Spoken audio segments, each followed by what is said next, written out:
Today I'll be drawing some Spiritfarer fan art and talking a little bit about dying and what comes after. Since my last video, life has been just a bit frustrating. I've been overloaded with work on all sides. I badly injured my foot on the front door just before a week-long camping trip, and to top things off, a new tutorial video I was working on for the channel just was not coming together at all the way I wanted, and while none of these things are blatantly awful, the combination of it all just left me feeling really off about things. But of course, my camping trip happened, and as usual, it was calming, grounding, and motivating. I came home tired with a slight sunburn and with a renewed outlook on things, only to find a new game on my radar that had just been released called Spiritfarer. After reading a few reviews and hearing good things from friends, I picked up the game for myself, and while I'm not that far in just yet, so far it is the exact game I needed right now. The game is beautifully hand-drawn and animated, featuring rich characters, environments, and music. This video will be relatively spoil-free for Spiritfarer, as I myself am only about 2 hours into the game at the time of this recording, and I don't want to spoil it for anyone, let alone myself. However, if you want to avoid hearing about some of the characters, themes, and game mechanics, you might want to skip out, just so you know. So, Spiritfarer's story starts on the River Styx. You probably know the one I'm talking about. It's the same river Styx from Greek mythology, the river that acts as a passageway between our world and the afterlife. If you know anything about me at this point, I'm sure you can guess that the ties to mythology drew me to this story right away. The game starts with Charon, the ferryman of Greek myth who transports souls across the river from life to death. He's finally retiring, and he's handing over the paddle to his protégée Stella, an adorable, energetic character with a star-shaped hat fitting to her name, along with her equally adorable cat named Daffodil. From there onward, Stella starts building up her own ship, and ferries spirits on her boat until they're ready to bid farewell to this world and head to whatever comes next. The boat that Stella and the spirits sail on is quite large, and she also has a smaller rowboat for trips to shore and for ferrying spirits along the River Styx. Since I recently went on a canoe camping trip and had the urge to draw a canoe, I drew her little rowboat here and drew it a little more canoe-like than it is in the actual game. The gate in the drawing is called the Everdoor, and in the game, it's where you take the spirits to say goodbye. I tried to push myself out of the box a little with composition and use of color in this piece, using some in-game screenshots as references. I hope you enjoy watching me draw this.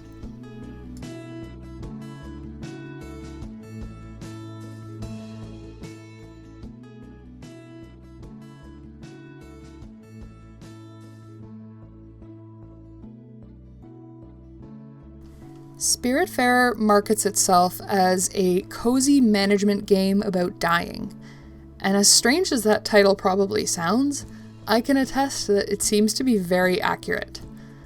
A lot of the day-to-day gameplay consists of exploration, dialogue, crafting, and kind of an overall chill, carefree mood.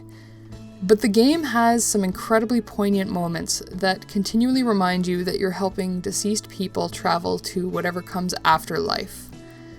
It's very much a game about dying, but it's also a game with built-in mechanics for giving lots of hugs. Cozy death. All things in balance, I suppose.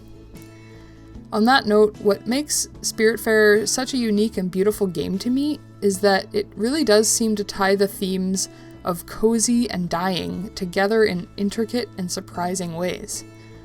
As a whole, it seems to treat the passage from life to death as something that can be comforting and cathartic, instead of being something that's always unknown and scary. The trick seems to lie in the journey. The crafting and management gameplay aspects of Spiritfarer are put in place for the goal of keeping the spirits on your boat happy, and helping them fulfill various objectives along the way. I already mentioned the hugs, and you also prepare them their favorite foods. Other objectives often reference the characters' stories from when they were living and may involve facing uncertain fears, dealing with unfinished business, or accepting negative thoughts that existed in their lives. The objectives help to give the spirits a sense of peace before their final journey down the river. It's a game centered around death, certainly, but also a game centered around care and comfort of others.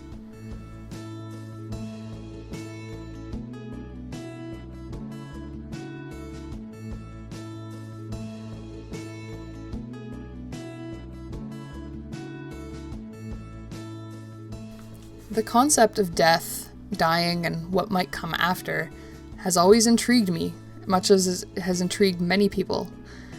I'm non-religious as an adult, and I don't want to open any can of worms, but I was raised with a religion that taught me that I had to behave well to get into a good place when I die, or else I would go to a bad place. Now, as an adult, watching shows with titles like The Good Place have further interested me in the concepts of morality and what defines good and bad. And if there's a place after this, do those things even matter when it comes to the end of our days? I also often think about what to me is a scary thought. What if there's truly nothing after? What if we really do just go into the ground, feed the earth, and continue to be one small part of our planet's life cycle? The idea is both romantic and terrifying, to think that we just simply cease to exist. There's of course many thoughts, beliefs, and ideas as to what happens when we inevitably pass away. There's all sorts. Whether you believe one or believe the other, or just theorize about death and dying, there's no denying that for all of us, it can be a pretty scary thing to think about. But we all think about it. Probably a lot. When will we die? How will we die? What happens after we die? While these thoughts can be upsetting and confusing and just sad, they're normal thoughts to have, and I think they're important thoughts to allow ourselves to have.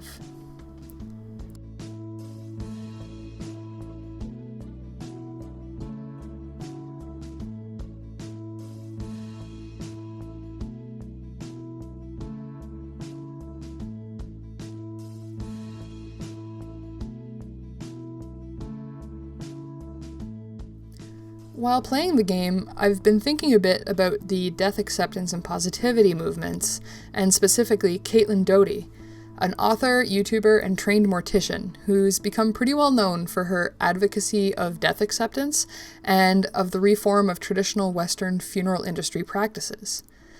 I'll link Caitlin's YouTube channel in the description below. Her videos are equal parts humorous and respectful, and explore all different types of topics surrounding dying, funerals, and how we as humans handle death. Her insights about death acceptance and what comes after have taught me a lot and really made me think differently about the entire process. While the whole concept of death acceptance and death positivity may seem morbid, it's a big reason why the movement is so important in the first place. Encouraging healthy, open discussion about death and dying. Eliminating silence and discomfort we have when talking about death, and the surrounding anxiety that exists around the subject of dying. I'm talking about all this because, as I mentioned, Spiritfarer seems to seek to do that, albeit in a very different medium. When playing this game, you can't help but start to think a little differently about the end of life and what comes after, and whatever that might mean to you. The creative director of Spiritfarer said in an interview that building a death-positive game was a means of catharsis, a way to cope with his own mortality as well as thinking about loved ones who have passed away. Apparently, a lot of the characters in the game are inspired by loved ones of the game development team who have passed away, and I think that's really beautiful.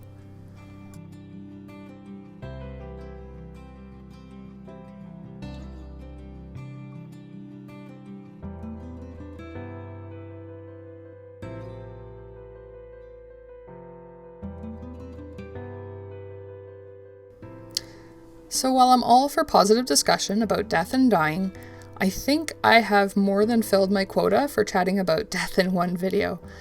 But I do hope that was at least educational and not too heavy. In terms of gameplay, this game hits all my buttons. I've been a lifelong fan of chill simulation and management games.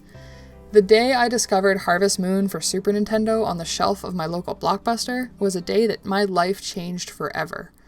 Since then, I've played most incarnations of Harvest Moon, Story of Seasons, and Animal Crossing, and similar games like the more recent Stardew Valley, Ooblets, Littlewood, and many, many more. Spiritfarer scratches that same type of itch and then some. It's full of exploration, crafting, and surprisingly fun minigames. Working to fulfill the spirit's needs isn't too high pressure, and the open world aspect of the game allows you to take your time and explore to your heart's content before moving on to the next main quest stories. If those types of games are to your liking, then I think you will love Spiritfarer and can highly recommend it based on my limited playtime so far. Just be prepared with some tissues for those emotional gut punches I warned you about, and if you're anything like me, maybe be prepared for some unexpected navel-gazing about dying. I should note that I'm not sponsored by the game or anyone else for saying this stuff. I just truly do enjoy this game, and making fan art of it is really, really fun. And just like that, we're done. Here's the final completed Spiritfarer fan art. I really enjoyed working on this piece. I experimented with a few new techniques, like I said, and it was a lot of fun to play around with it. It's just getting me more excited to play even more of this amazing game. Oh, and that tutorial video I talked about earlier on, version 2.0 is progressing quite nicely, and I hope to release it in the next week or two, so stay tuned for that. I really hope you enjoyed drawing with me today. What did you think about the topic and style of this video? Did I get a little too heavy for your liking, or did you enjoy the discussion? I welcome your thoughts and your opinions in the comments. I also invite you to follow me on social media and like, subscribe, and ring the bell so you can see what I've got coming up next. Thanks so much for watching today, and I'll see you in the next video. Bye!